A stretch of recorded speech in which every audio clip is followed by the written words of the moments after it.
Tech Twice Weekly, episode number 20.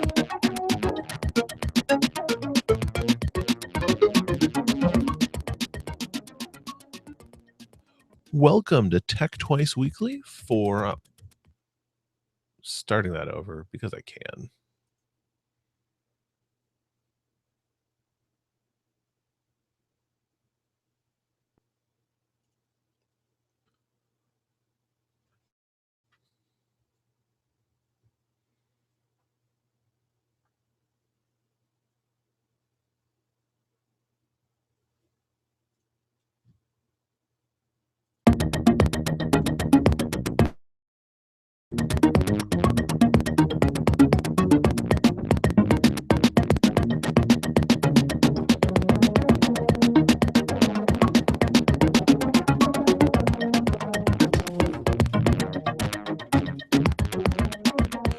Tech Twice Weekly, episode number 20.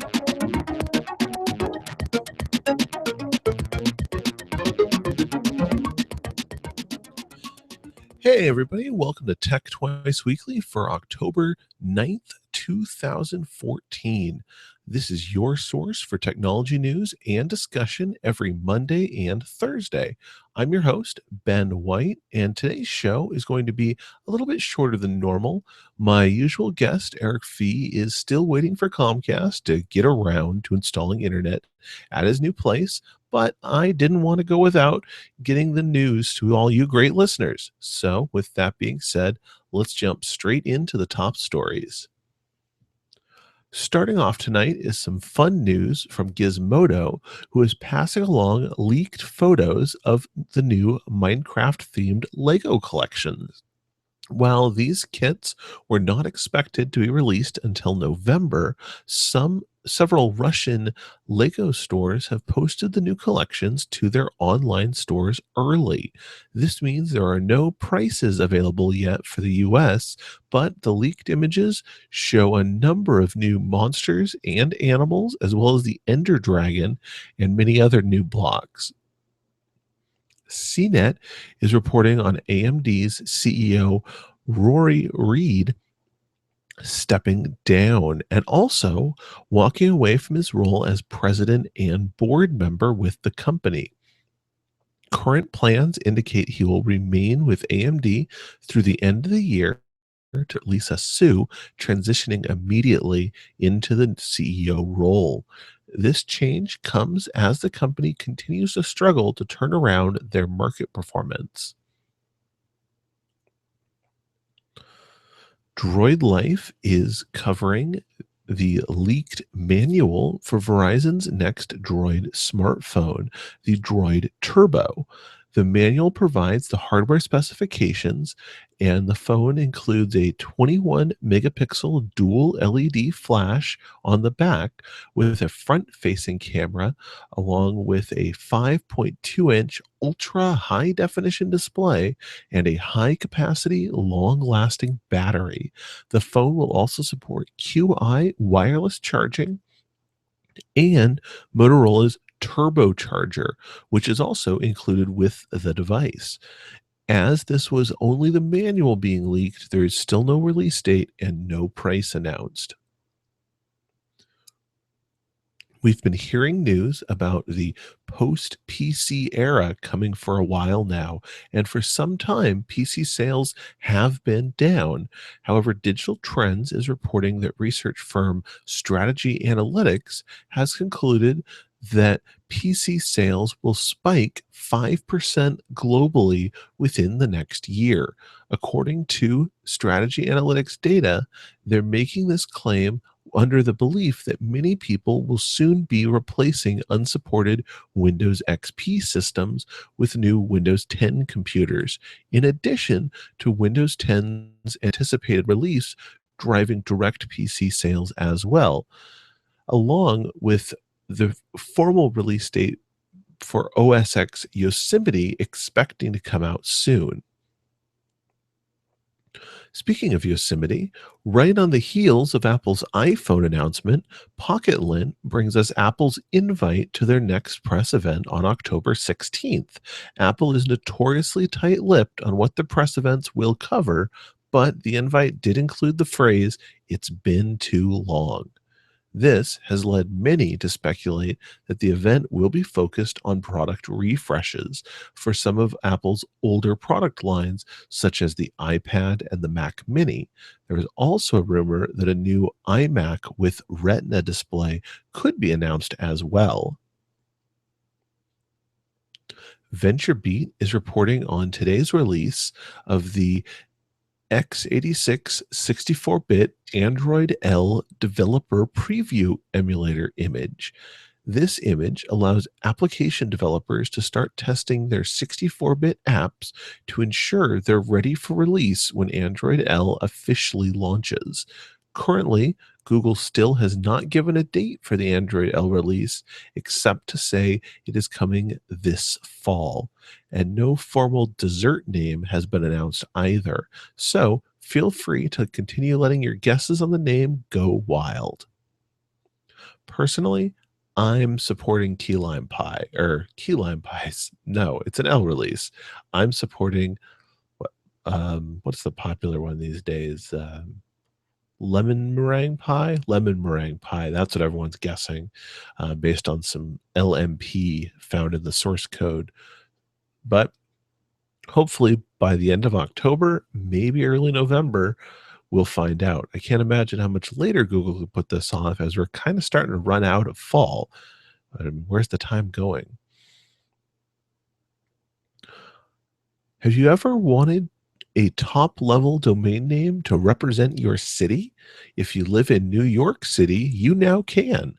The Next Web is reporting on New York City being the first US city to have its own top level domain name, .nyc.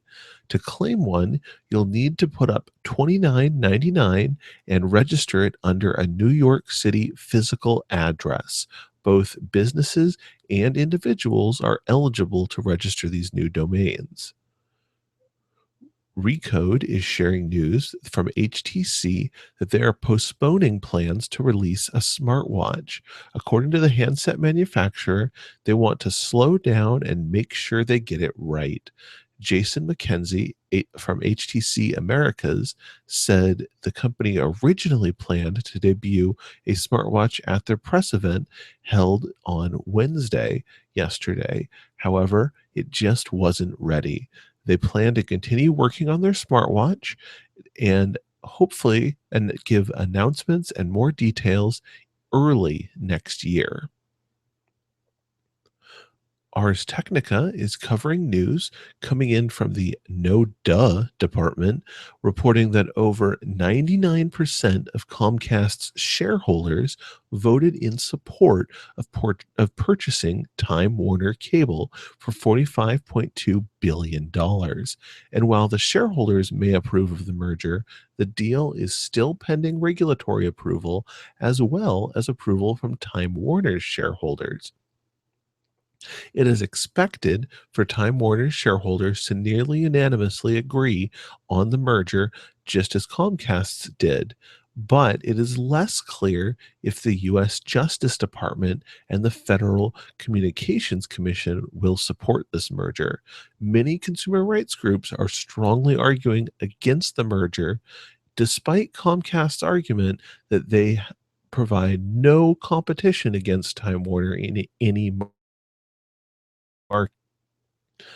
Now, everyone has hit a vending machine once in a while, either to grab a candy bar or a bag of chips to make it through the afternoon slump when you've had to skip lunch. Well, CNET is covering a vending machine game changer called the Pizza Box. This new vending machine from the creator of Burrito Box sells fresh baked hot pizza. The pizzas are 10 inches and baked fresh inside the machine when you order them in an 8-degree oven. The vending machine is still currently in testing phase, but is expected to hit the streets in early 2015. And those are our top stories. All right. So I know I said things are going to be a little bit short for tonight's episode, but I did want to cover a few tech toys you wish you could buy. I found a couple of items I wanted to share that I just really couldn't pass up getting this information out to you guys. So the first is a project called BMO. Now, this project sets to allow you to turn an old smartphone into a smart thermostat. The device is currently being crowdfunded on Kickstarter, and it's kind of an interesting project. Looking at their campaign,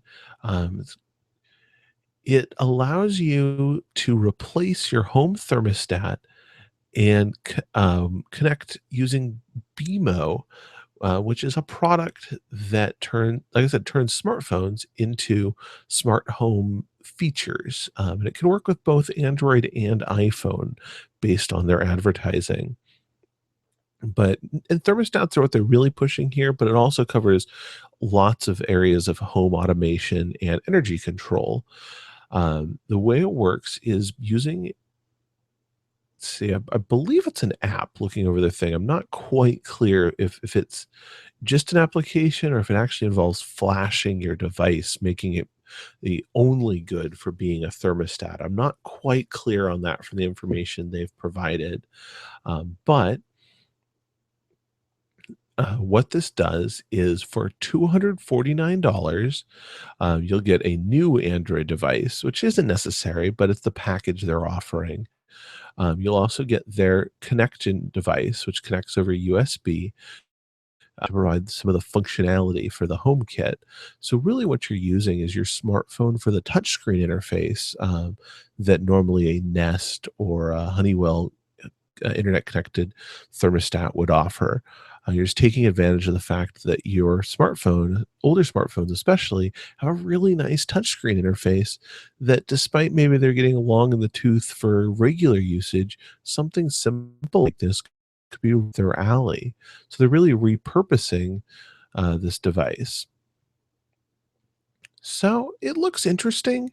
I'm still kind of on the fence about it myself, especially with the price tag. If you're going to use your own old phone to back it, you really don't need to go all the way up to the $250 package. Right now, for $99, you can get the white BMO and get in. It's still, I don't know. I'm renting, so for me, this is currently not very useful because I don't have a central air set up in my current apartment. All my heating is baseboard heating.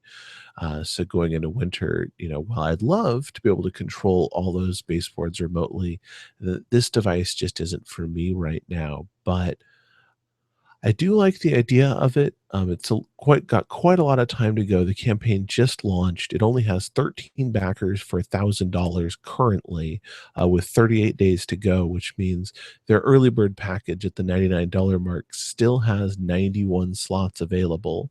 But if you're going to use your old smartphone, you can get in at $129 if you miss that early bird package. I don't know. I really like the idea of it. I think it's really ingenious to recycle old smartphones into something that's actually useful. But I'm not sure how I feel about the idea of their device connecting to an old smartphone. It it seems janky a little bit. Plus, there's the power issues. If you're connecting over USB, that doubles as the charger for most smartphones. So I don't really know how that element would work out, and that's not really covered in their brief summary here on the project page. But if you're interested, we'll have a link in our show notes, or you can just search Kickstarter for BMO, BEMO. It's a fun project. I hope they do well. I really like the idea of it. Personally, it's just not applicable for me, unfortunately. The second product I want to cover definitely is more something I'm strongly considering backing. It's called the Pronto, and it's a fast charging battery. It's a battery pack that supports charging smartphones and other devices that charge over USB. in just 5 minutes, is the claim. So 60 minutes of charging will get you 9 recharges on a smartphone. So in 5 minutes, you can charge a smartphone to full, ready to go. That's their argument anyway. Um, so there's two models. One is they're calling the Pronto 5, which is a 4,500 milliamp hour battery. And the other one is the Pronto 12, which offers a whopping 13,500 milliamp hour battery. Um, and I really like the design of this. It's an aluminum case, wrap around it, and a protective cap covering the ports. It's got really good indicators for how much battery life it has right on the front, and it's built to be tough. They're marketing it as being a ruggedized device, so it's something you can throw in your backpack and not have to worry about breaking.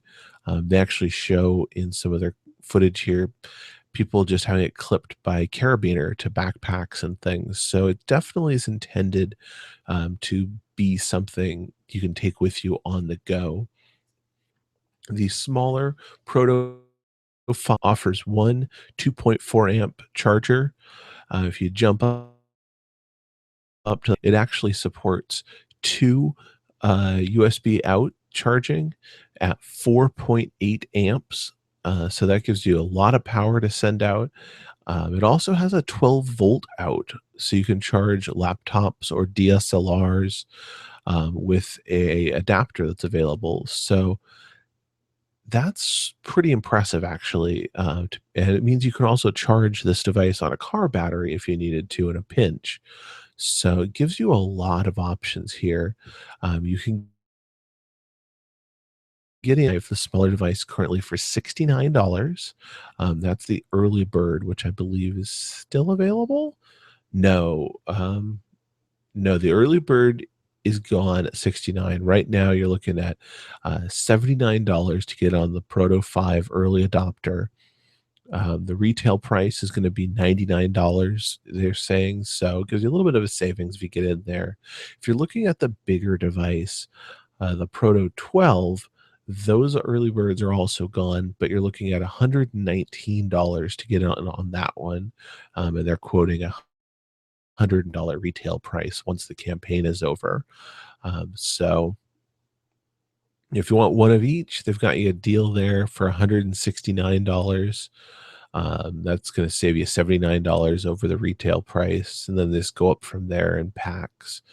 So I really like this. I'm a big fan of portable batteries. I've used them a lot at events like PAX, particularly. If it wasn't for a portable battery pack, I could not survive attending a conference like PAX because I need my phone charged. I live on my phone, and it's the only way I can communicate with the outside world. Especially when you're spread apart by several hundreds of thousands of people, having your smartphone working and charged is really a good thing. I don't want to be on the far side of the conference center when the rest of my group decides it's time to go get dinner and get left out. That just sucks. So, this is a device I'm really happy with. I'm going to follow up on it. It's got a long time to go here. Currently, there's 100 or 1,476 backers at $159,082 of their 50,000 goal. So they're well over their goal. This is definitely going to happen. They've got 27 days to go in the campaign, though, so it'll be interesting to see just how much higher this goes. It's getting a lot of media attention right now, so it's going to be pretty popular. If you're really interested, I recommend you buy in soon because those early birds at the slightly cheaper prices are going to go pretty quick. They're looking to have these devices in your hands, let's see, in May or June of next year. So, not immediate delivery or anything, not going to make it for the holidays, but if you want to invest in this to have something to go camping with for next year, something like that, this would be a great pickup. All right. Well, That is everything I've got to cover for tonight's show. Like I said, a little bit shorter than usual. Apologize for that, but we'll be back on Monday with another set of news stories to cover for our top stories, some more fun products, and hopefully we should have Eric back on the show as well. Also plan to bring Andy back. My good friend Chase Nunes, I'm going to get back on the show, or get on the show for the first time, I should say. I've also got a few other guests in mind I want to reach out to and bring on to the show. So expect the guests to start rotating a little bit. Want to get some more opinions on here. Maybe even mix things up and get a guest or two on at the same time and start some real dialogue in some of our discussion topics. Anyway, please check out the show, techtwiceweekly.com. You can subscribe there to receive the show on your podcatcher of choice. We're in many different podcatchers. Stitcher Radio is a really popular one. Of course, we're in iTunes as well. And if we're not in your favorite podcatcher, please drop us an email, feedback@techtwiceweekly.com, and I'll do what it takes to get us in there. I want to make the show as easy for you to subscribe to as possible. You can also reach us on Twitter @TechTwiceWeekly, and of course on Facebook @TechTwiceWeekly as well, facebook.com/TechTwiceWeekly. Um, Still haven't quite gotten motivated on the Reddit yet. If that's something that you guys, the listeners, would like to participate in, let me know. I'll definitely happy to be more active on there. I just need to hear that that's something you guys want. If you've got story suggestions, the Reddit's a great place to get them in, or email, or Twitter, or I'm all ears. I want to hear what you guys want to talk about, and you guys are going to cover a lot more ground than I can cover in tech news. So there's more of you than there is me. There's a lot of news out there happening every day. So if something's big, you want to make sure it gets talked about, make sure I hear about it. I really appreciate that. All right. So um, I'm going to sign off here. If you want to, I always never really mention my own Twitter, just the show. I guess I should say, if you want to follow me on Twitter, I'm at Aractor, Aractor. I've always got it in my lower third here on the video version of the show, but we're not really a video show. So if you're not hanging out on the website, you don't see that video. So yeah, I'd love to have you follow me at Aractor, Aractor. I'm always happy to have new followers. Anyway, thank you for listening. It's been a short show, but a fun show. So I look forward to getting back with you guys back onto our regular format on Monday. Have a great night, everybody, and thank you for listening.